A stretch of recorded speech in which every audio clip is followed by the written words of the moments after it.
We have our speaker, our first speaker, Dr. B.K.Rana, who is with us today. And it is a proud privilege for me to introduce Dr. B.K.Rana, who is the Chief Executive Officer, and he's the founding CEO of QAI. Prior to taking over the CEO as QAI, Dr. Rana served as the Director of NABH, Quality Council of India.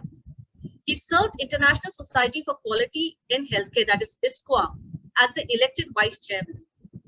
Accreditation Council from 2008 to 2014, and the Chairman Accreditation Council from 2014 to 2016. He was appointed the Director on the ISQA board from 2014 to 2016.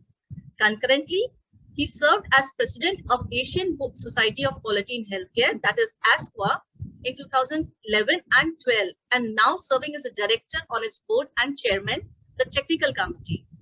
He has many honors to his credit, including an appointment as the ESQA expert. Because of his unparalleled mastery and knowledge, he took part in the WHO's International Steering Committee for Patient Safety and served also as an external consultant to the WHO on setting the hospital accreditation program. Alongside, he achieved rare distinction of becoming part of the United Nations Framework Convention on Climate Change as an expert assessor for clean development mechanism. He sits on many national and international committees, including the ISO TC 210 WT1.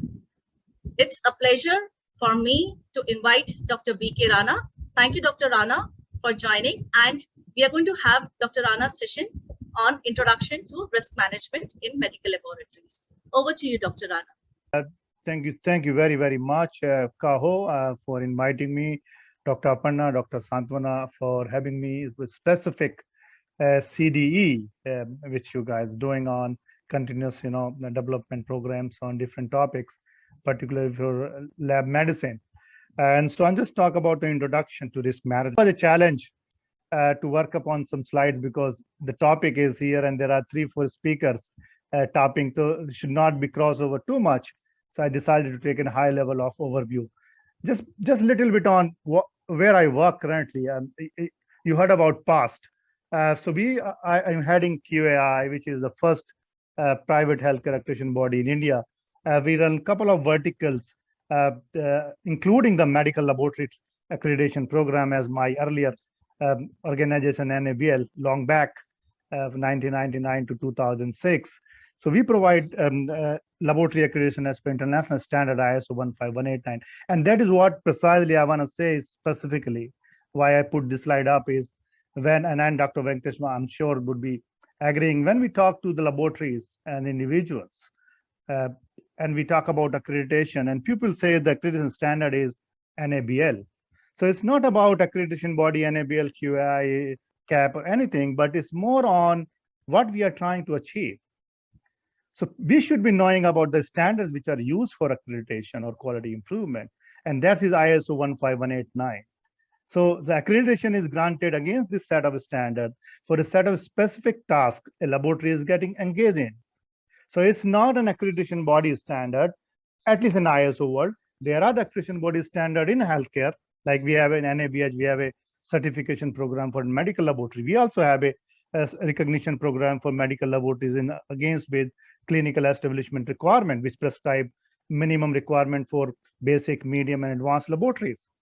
We also provide accreditation to testing laboratories and particularly forensic, food, and veterinary testing. But what an important thing I want to highlight is about the biobanking. And this is very much linked to what we're talking about, the risk management.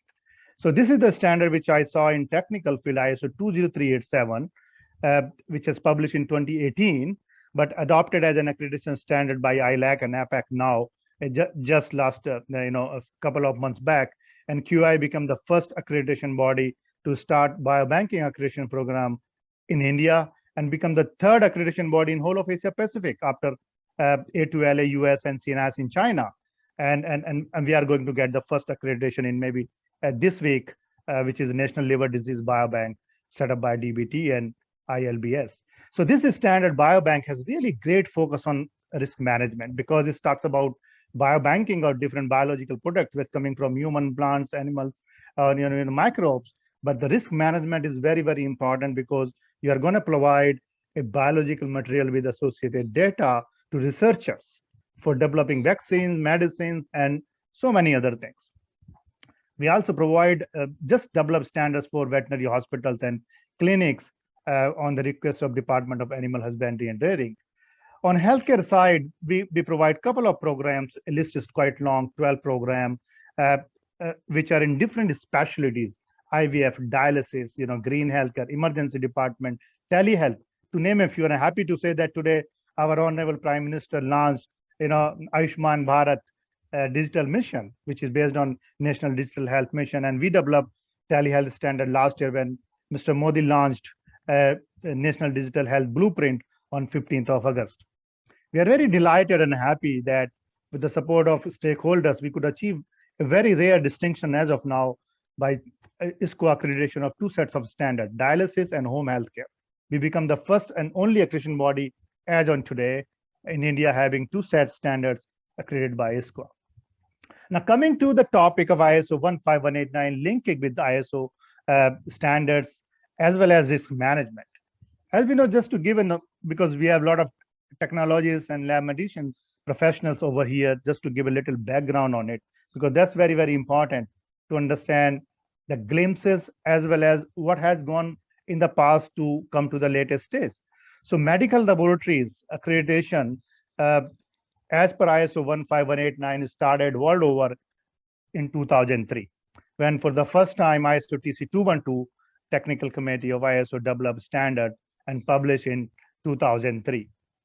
And I can take the honor, and I'm really delighted, and thanks to everyone, including NABL, my earlier organization, giving me the opportunity to become the first person trained on ISO 15189 in India, and then trained 63 assessors of NABL at that time. I remember 3 batches of 63 people on ISO 15189 for the first time in 2004.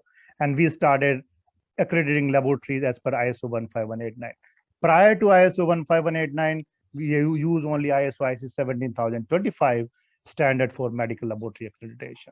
Second edition in 2007, third in 2012, which we are currently using. And it is expected by the end of this year or early next year, we'll have the fourth edition of ISO 15189, which is being reviewed and revised. And perhaps that will also include the requirement for POCT, which is a separate standard at the moment for POCT, but it is going to be amalgamated with ISO 15189. So risk management in medical labs. And as Dr. Santwana very well mentioning about this specific clause, and incidentally is up in my slide, is about ISO 15189-414-6 clause, which is on risk management. And I won't deal much because Dr. Venkatesh is going to talk about it on more detail. Let's read it for the benefits. It requires laboratories evaluate the impact of work, processes, and potential failures on examination results as they affect patient safety, and shall modify processes to reduce or eliminate the identified risk and document decisions and actions taken. In one long paragraph, there are many, many important things were captured. The first is impact of work processes. So whatever processes you are using in your laboratory, starting from collecting phlebotomy, to dispatch of report, every process is incorporated, and potential failures on the test results or examination results certainly affect patient safety. And if that is the case, then those processes which are at a risk itself to give out a result which might put a patient into risk need to be modified accordingly. And this is for either you reduce the risk or you eliminate that risk which you identified across your journey when you try to find out where you went wrong. And of course, you need to document all these and decisions. What is the basis of decision taking, either to continue or you're stop testing for the time being, and then look into it, go more into detail, find out the cause, and then start doing it again. So in my experience for several years, I can say from 2004 and now, this clause, of course, it has taken a lot of changes and modifications. It was not there in the first edition.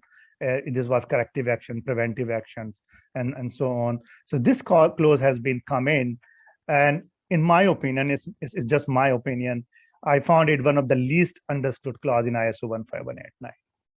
It's just 4 or 5 lines, risk management, and I have been to many laboratories, of course. I have seen documents, quality manuals, and I concluded that this is one of the least understood clause. And if it is the least understood clause, then you can understand how the implementation would be in relation to this specific clause. So the compliance, if you see in the real sense, is poor to fair. It's not even good, poor to fair. And it's not, there are exceptions. There are very good laboratories. And of course, they have done really good job, and they have really understood what this risk management is all about. They have done what is needed to add this clause. But in general, poor to fair compliance from a standards perspective, quite undervalued. It has huge potential to prevent loss, and we mostly focus on errors, simply errors, without going on into detail.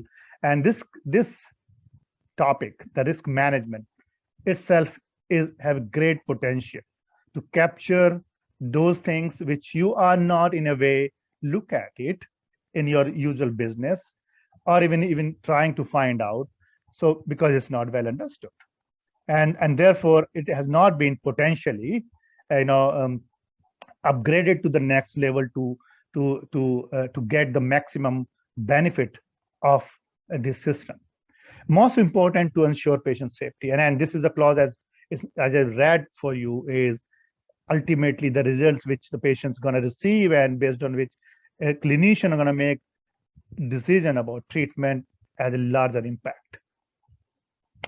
So when we talk about patient safety and link with risk management, so the things comes with what affected, what are the impacted things in the way when we talk about risk management and patient safety. So first thing comes to the processes, and you have a lot of processes: process for phlebotomy, process for registration, process for this, and you have policies within that, and you have the procedures for that, different thing. But ISO 15189 have more focus on a process oriented approach. So you need to modify processes if they are not giving you the desired output as you foresee to them give you.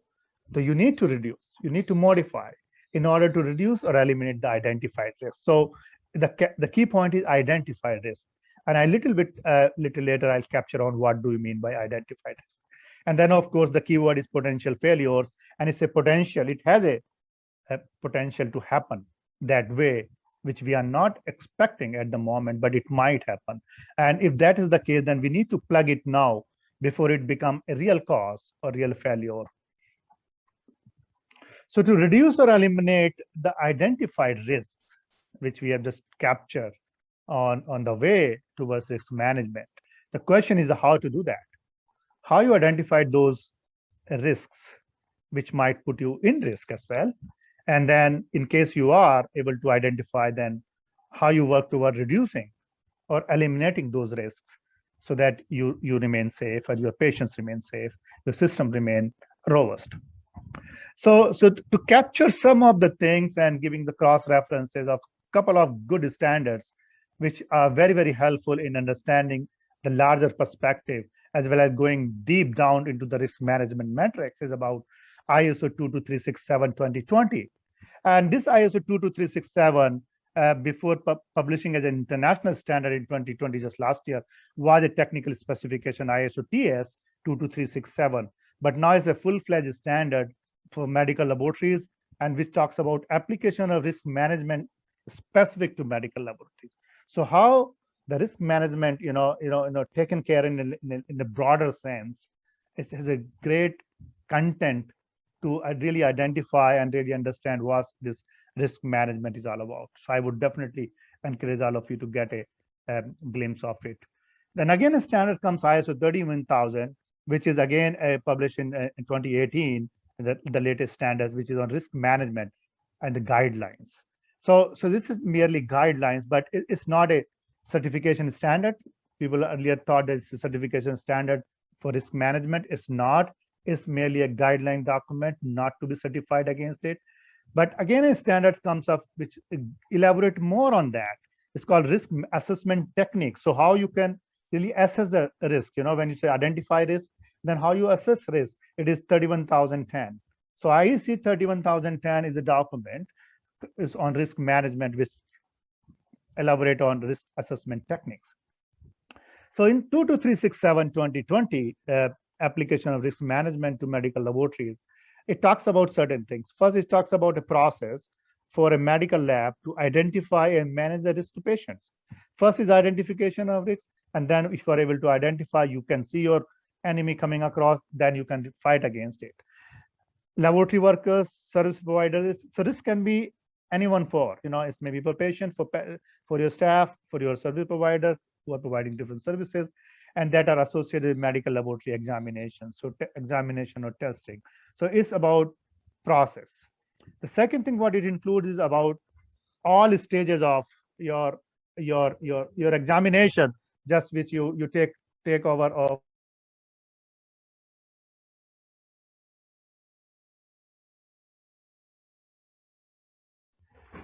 So it talk about all stages of the flow in your laboratory. Start from pre-examination, examination, and post-examination stages.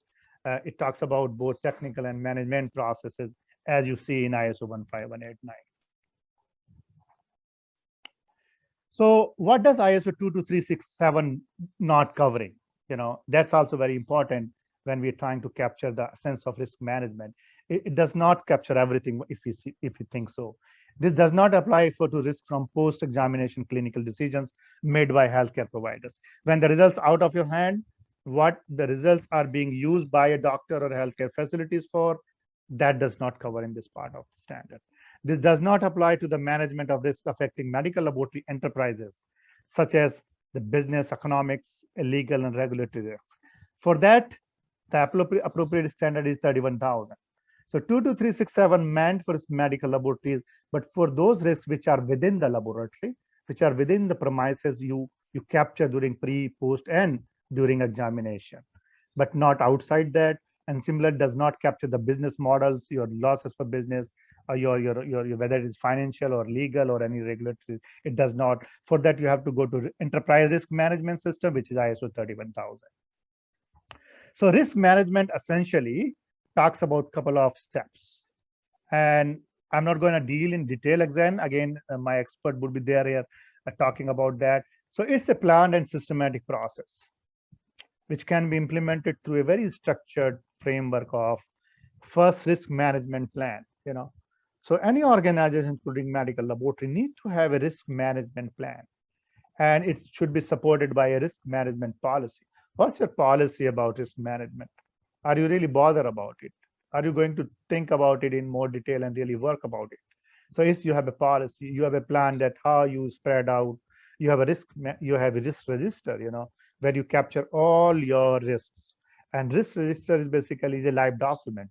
It captures on an ongoing basis that today you identify certain risks, you start working toward that. Maybe after 2 months, it's not a risk of higher priority. It has gone down to the level of priority because something else has come up. So its risk register is a part of your risk management plan. And then in plan, basically you list out certain other things. So start with risk identification. So you must know what are potential risks is coming up. And then you identify and then you analyze those risks. And based on the analysis, you evaluate. You evaluate the extent of risk to a specific process or a specific system. And then you try to work on the controlling mechanism, how you can control, how you can mitigate, how you can minimize the risk arise out of a specific process or system. And of course, it's come through the monitoring mechanism that you have to monitor your process for specific thing in terms of a risk assessment, identification, analysis, control through the monitoring system, because it will give you an idea, are you going into the right direction as you planned in the beginning, or it's not, or you need to change your strategy. So what I usually say is risk management is nothing but looking into the future. It's not past, it's not today. It is looking into the future. But of course, based on the experience, based on the knowledge, based on the learnings gained through experience in the past, what has gone wrong in the past, what we have learned from there, and looking into the future to see what may go wrong, which might put my patients into risk, my staff into risk, my community into risk. It may be risk to anything. So what may go wrong, try to look into the future. So sit today and see, say now in next 1 year, what may go wrong in my laboratory? Is my laboratory going to suffer with a human resources shortage? My laboratory is going to have equipment problem. It's going to have electricity problem, financial problem, procedures problem. What problem I can see looking into the future? Because things keep changing. Who knew the COVID-19 will hit as a pandemic year and a half back? Maybe good systems might have, which requires accreditation standards require that you should have an emergency plan in place. You should have an risk management for that. And that only you can do when you are able to see future. For that perspective, for your activities which you are engaged today, you know your machine, you know your staff, you know your procedures, what's going on. So what may go wrong, which can lead to any problem leading to the patient safety issue. So risk management plan, as I already mentioned, is to be supported by a policy, and it must include defining the scope of risk analysis. It's not something which you can just go like a wild in the forest and just start looking at here and there. No, it has to be very specific. You need to define what is your scope of risk analysis. You have to assign responsibilities and authorities. Without assigning responsibilities, who is responsible for what, and who is authorized to take decisions or make changes, it's not going to work. Then you specify risk management reviews, that yes, on a continuous basis, on a regular basis, on an ongoing basis, you review your processes to see whether you are on track or not. And then define criteria for risk acceptability. How far you can accept the risks which are coming our way. Are you going to ignore it? You accept as a, yes, I accept this risk and I'm happy. Or you're not, you're going to do something. So you define criteria at what level you are going to accept those risks. You specify verification, risk monitoring, and documentation requirement. Of course, this comes at the end of the tail that, yes, when everything has been done, you're concluding your processes to arrive at conclusion with conclusive remarks in specific to specific process risk management. Then you really verify all those data information you gather and through monitoring mechanism over a period of time. And then, of course, list them out, make a good documentation because it's going to be used in future for next identification. So, of course, not going into detail, you need to have a risk matrix. And this is one of the most common way of applying risk acceptability. How far we can accept any specific risk. It's not that every risk is really dangerous. It may be short term, it may be long term, it may be a very hard timer, giving tough times to the lab environment. So how far it can, how much the probability, how much probable it is to happen, what may be the severity of harm. So it's the probability of harm versus severity of harm, and that's how you build on the risk matrix. I'm sure many of you already have a look at it, or maybe a different structures. But I try to put up a very, very simple structure I learned from ISCO standard is about what is a risk. A risk is nothing but a combination of likelihood of an impact of a risk. So how severe likelihood is, how severe its impact is going to be, is going to determine how serious your risks are. And depending on your risk level, you really work towards meeting it. So again, looking into the future, what may go wrong? It may be a wrong patient identification, for an example. If you have wrong patient identification, what is the risk for patient safety? It may be like probability is going to be high. There are a lot of cases of wrong identification of patient, and you should check with your own records in the past that how frequently you have been identifying wrong patient. And depending on you decide it's a low likelihood or probability of happening, or it is a moderate, or it's a high. If I feel in my organization say probability is moderate, which is a score of 2, but the impact is high, the risk is high. If you identify a wrong patient, you can understand what may go wrong. So impact is high. So the total is 5, which shows you the high impact. So the risk is really high. And depending on your likelihood, you can have been moderate. So depending on your output, you are going to work on that. Another example, the delay in report. Delay in report may have a different consequences for different situations. If a probability of occurring delaying report is moderate, say it may happen because of many reasons, but impact is high because it's for critical patient requiring urgent results. And if that patient require results urgent and you are delaying the report, it means you're going to harm severely. So impact is really high and the risk is going to be high. But if the delay of the report is of not that patient which require in urgency, it's just a routine.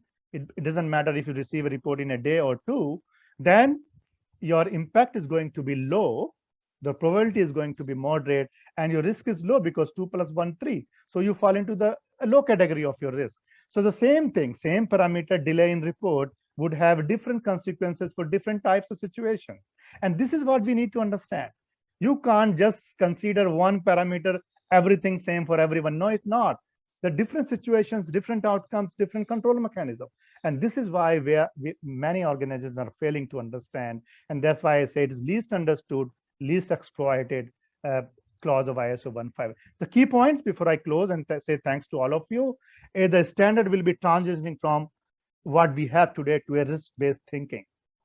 It has already been into ISO 17025, and I'm hoping that the current revision would bring that change towards risk-based thinking, and this corrective action, preventive action, this will vanish. There's nothing else. Corrective action, preventive action, what you do actually. The risk management takes care of all these, corrective action, preventive action, because you take corrective, preventive when something goes wrong. So it's all something, when you do something happen already, something you foresee in advance, and that's a lesser part of risk management. So I think in the revised standard, which is going to be aligned with ISO 9001 2015, is going to be a risk-based thinking approach. Actions taken to address this should be proportional to the potential impact on the validity of lab results. This is another very critical point.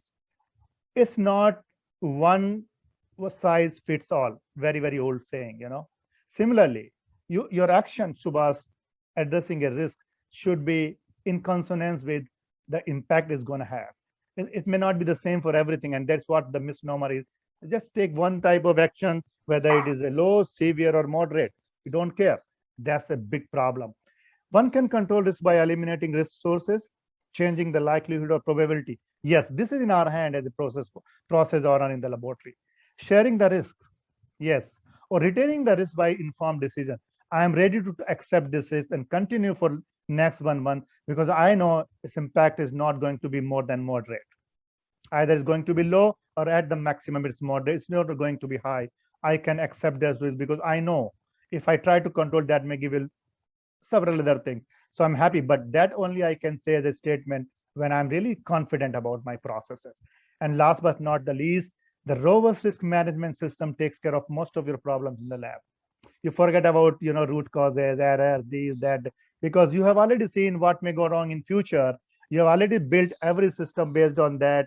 You identify potential causes, errors, what might happen, and build around a strong wall of steel or concrete or whatever platinum you want, so that your system becomes so much robust that small variations here and there might not going to affect. And if that happens, you would be able to capture them immediately, take a better control of that, so that you can really provide the results which are intended to come out in the test report. Rana, we may be having a couple of questions from our participants. And one question is likelihood quantitation depends from institute to institute, or some fixed figures exist nationally or internationally? This is from Dr. Balramji Umar. Thank you, Dr. Balram, for this wonderful question. As I mentioned, one size does not fit all. And the risk management is such a complex system that it is very difficult to quantify uniformly across the organization. So it entirely depends on individual organization, because individual organizations have different capabilities. It depends on the human resources, it depends on the infrastructure, it depends on your equipment, it depends on your procedures. Procedures might be same, equipment might be same, but their adherence, their maintenance, their functioning might not be same.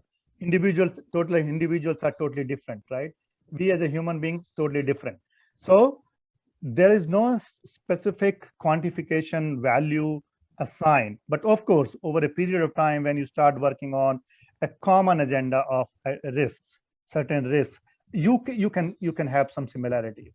You can similarities between amongst different laboratories. But if you say that broadly, you can say in my laboratory, getting the wrong identification, the patient is a low risk because I have controlled all the parameters associated with this. But another laboratory say, no, I am not that sophisticated. I am very, very much manual. So my processes still have a lot of prone systems to go wrong, and therefore my risks remain moderate.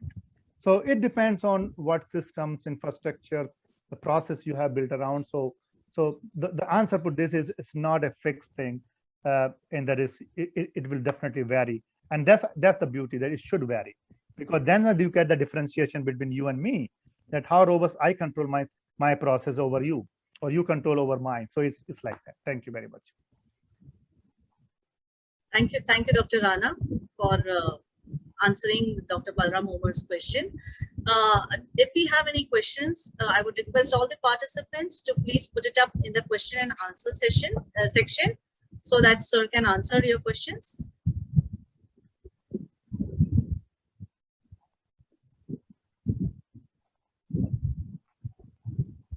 There is one question from Ms. Abha Shroff. When are the new ISO 15189 standards coming out? Sir, you would be the right person to please help us out with it. I believe the new standards are in pipeline. Sir, can you please? Yes, new standards now, I think almost in the final stages, and expected to come out, published either end of this year or early next year. And of course, it's going to be a different standard compared to what we had in past and what we have currently, because there are a lot of learnings from different set of standard. 9001, 2015, which is a mother document for all these standards, have changed, and then learning from ISO even 17025, even so now I think the things have been started changing very quickly, and in fact this standard that took long, 2012, and we are sitting in 21. It's almost 9 years, so we have already gathered a lot of feedback and experience for modification changes. And like the new standard for 1702/5/2017 does not require a laboratory to have a quality manual. There is no word called quality manual. You have policies, you have procedure, you have it. But if you look at ISO 15189 currently, it was there in 17025, you have to have a quality manual, right? So who knows that quality manual would go vanish from the standard itself, and you have the policy, you have procedure, and maybe like the frequency of internal audit, management review. Currently, you have minimum once in a year, right? Internal audit, management review. In 1702/5/2017, no frequency prescribed. You decide as a lab based on your risks. Again, I'm using the word risk. Based on risk, how prone you are to risk, you decide your frequency for audit and review. So I think it's going to be a very, very exciting standard in time to come, and definitely we would be helping out there. That's what our job is. Thank you so much, Doctor, for this question. There is another question I can read, Santwana, is Mehul Shah. Can you suggest which checklist is used for risk assessment of lab? That's really wonderful, $1 million question. Again, there is no specific checklist. You have to follow a simple protocol, as I mentioned in one of the slides. Do you have a risk management plan? Okay. If you have a plan, then fantastic. Then start building on identifying risk. And it's not that you have to list out whatever possible risk available on this earth. No, you just start whatever you could. Start identifying, maybe, okay, this is a potential risk. I give wrong results, not because I am not competent, because of many other reasons, right? So wrong results, right? I would not say wrong results, say wrong report. Okay, wrong report. It may be the wrong patient, it may be the typo error, anything. So this is your identified risk. So then you said how you can minimize it if you can't eliminate. Try to achieve zero, we call zero harm, move towards zero harm. But if not, at least try to reduce to significant amount of those reporting errors, right? Report errors. Then first identifying this, then start what parameters are constituting to this. What are things which I can control? Is it my technical staff who's preparing report, or is it the machine which is giving the report, which place, what are this? You just map the process. Start from this. Okay, somebody type it, somebody feed, somebody take the print, somebody look at it, review it, and then dispatch or put on the website. So you map your process, entire process of reporting, and then say which has more chances of getting error, where it is a potential error. Try to control those things. Okay, so when you map your process an individual step, then you prepare your checklist for that. So you cannot have a complete one checklist for entire process. You have to have a checklist for each step. This, okay, feeding the results into the computer. I have a checklist. What you need to check: patient identification, patient name, is the right patient, right test. Everything is there. Okay, fine. Now I'm going to get the same what I have keying into this. So you prepare a checklist born in the step of in the process, and then you can accumulate all these points. Then you can make a comprehensive checklist for entire process. So it's difficult to say that it's only one checklist, but you can prepare comprehensive checklist in your staggered manner for each step of the process. Thank you. Thank you, Dr. Rana, for appropriately and exactly answering the question, what he was looking forward to. Doctor, there are a few questions which have come to us. Itai Chitiungo, I'm sorry if I'm pronouncing it wrong. He asked that who is the most appropriate person to perform a risk assessment in laboratories? How does one acquire competencies to perform internal risk assessment in laboratories? Thank you, gentlemen, for asking this wonderful question. The responsibility for doing risk management or assessment is the process owner. Simple, process owner. Whosoever is the process owner. So suppose I am the process owner for maintenance of the equipment. So I am the person for doing the risk management and assessment related to the equipment. If I am the process owner of pre-examination processes, or I am the process of the examination process or the post. So what about the process owner? Because they know the details. Who knows better than them? Because they are into it every day, every time. So the process owner is the right person to be in that. Maybe because he will provide you or she will provide you inputs for your assessment process. For you are identifying, okay, what is the reason of identifying this? Why not this? Person can help you. Then, when you start doing analysis, controlling mechanism. So the process owner has a better control of the process rather than an end. But that person can be a key person, or it can be a supporting person to somebody who really have some experience of doing some similar exercises. So there may be, someone who ask the internal assessment or internal evaluation, or external, maybe someone who has some orientation training done in the risk management, who has really a sound theoretical knowledge about this, and that theoretical knowledge is completely supported by this process owner with technical background, technical know-how, technical knowledge, technical input, and make system. So it's in a sense, I would say the process owner should be the responsible person for doing that or supporting it. And then internal and external is entirely dependent on you, because sometimes internal for me is external to Dr. Venkatesh, and something external to Dr. Venkatesh is internal to me. Because sometimes people, if I invite Dr. Venkatesh, you come to my laboratory and carry out an internal audit, people think it's an external audit. It's not. It still is internal audit, because I am asking him to come and do it for me. So it's similarly for the risk management. So you can definitely take help of the people who are really expert for in this, and then maybe not necessarily in healthcare, because industry, particularly automobile industry, has a lot of expert in the risk management. Aviation industry, the best. They know how to assess risk and manage those, because they don't have a chance to make any error in that. So you can have an expertise, but it should be completely supported by the process owner from the technical perspective. Thank you.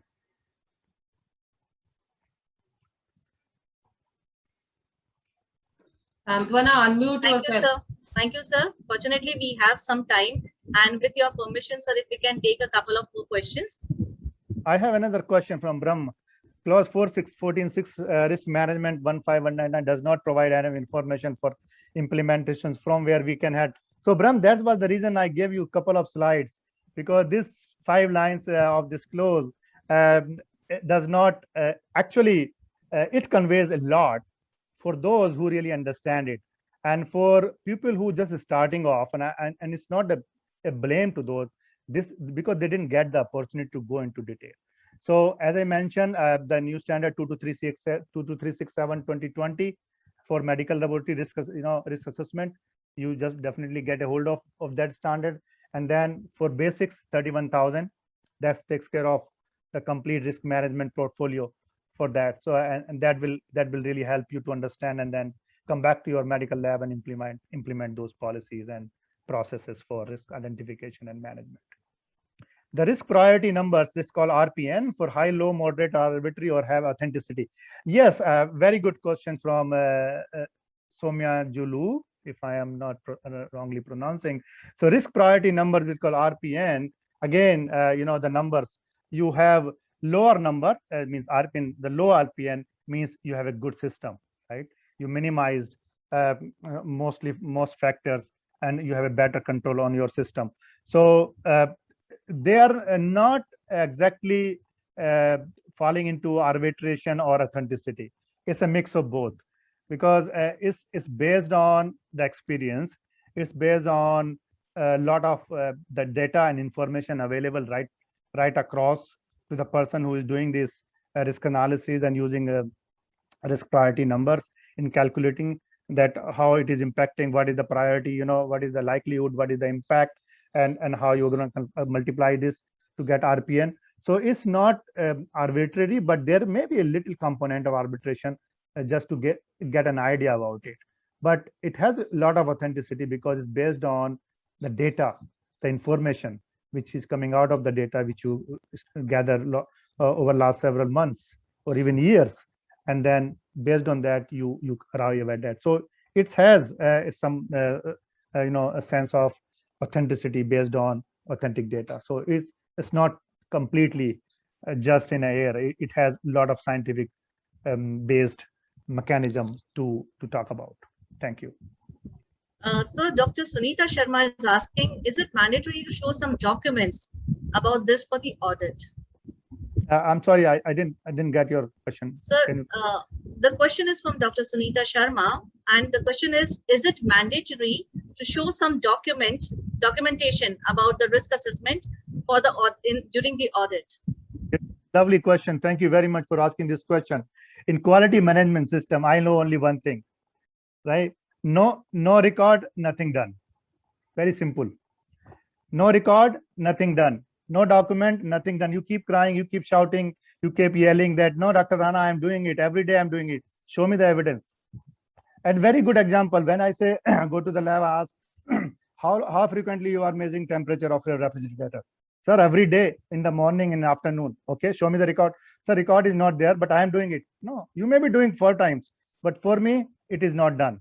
Simply, and that to risk management, it has to be supported by your complete set of data which you have captured, and your calculations, how you are doing, and your analysis, your rationale of arriving at what I'm mentioning is a low or moderate or high risk.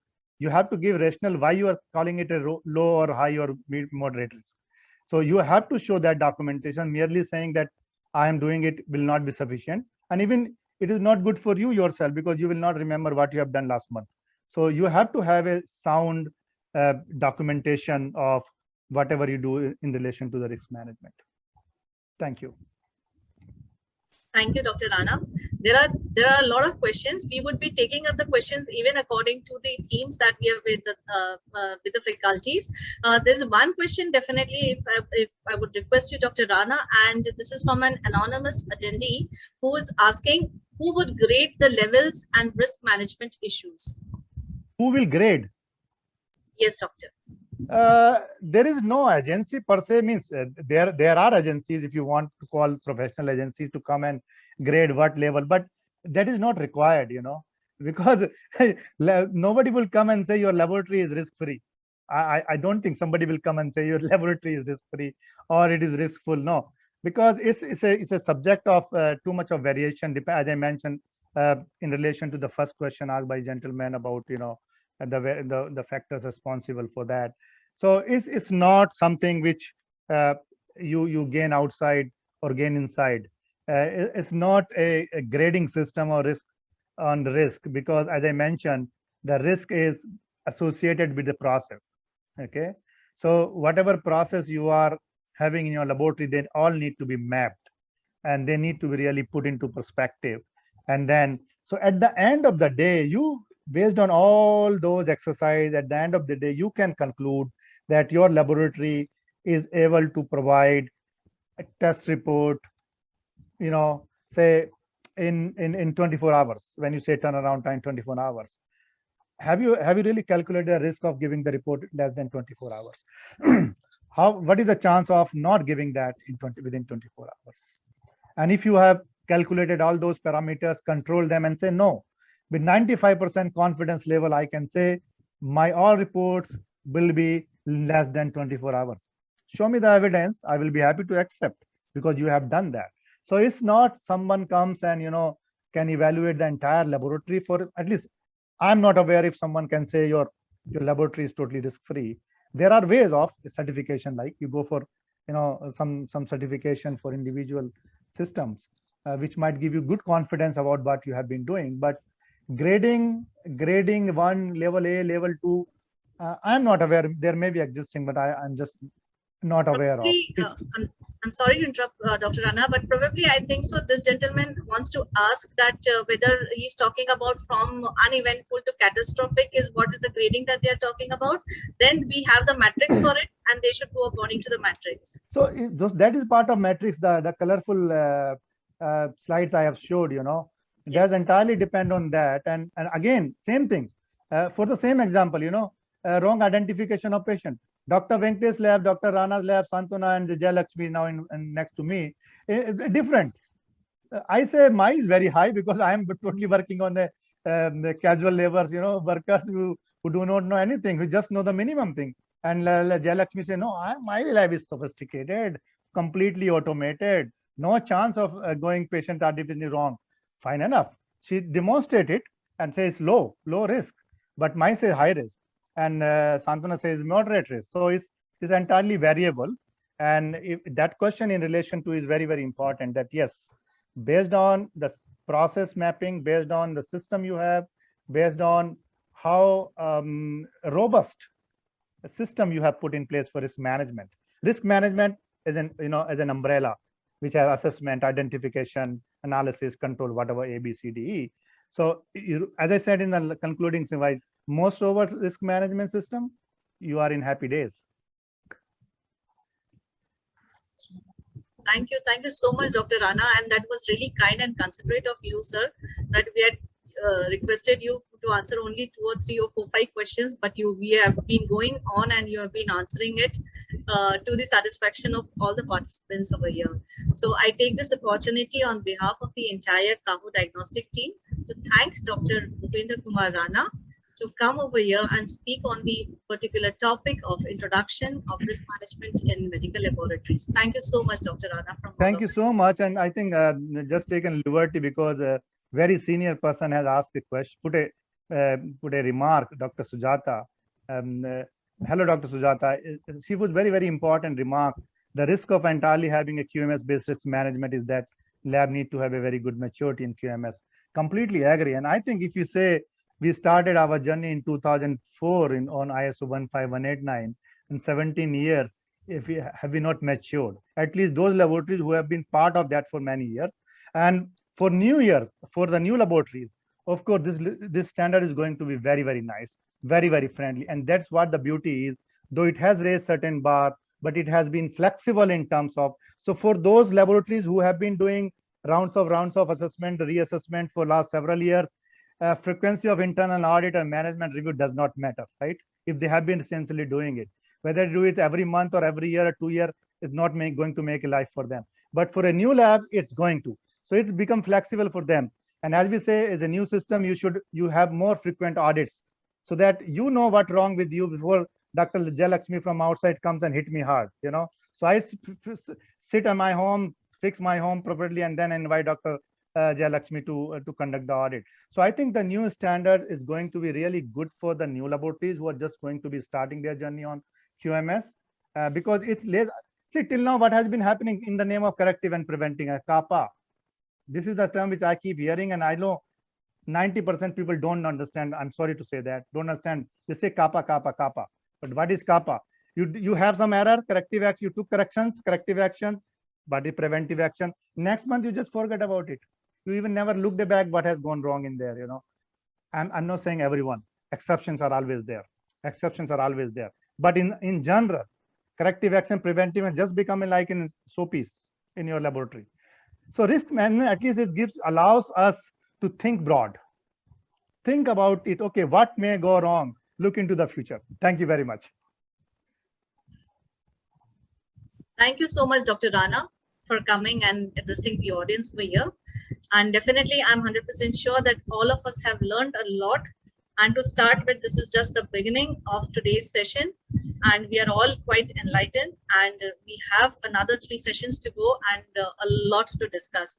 Thank you, Dr. Rana, for being there with us.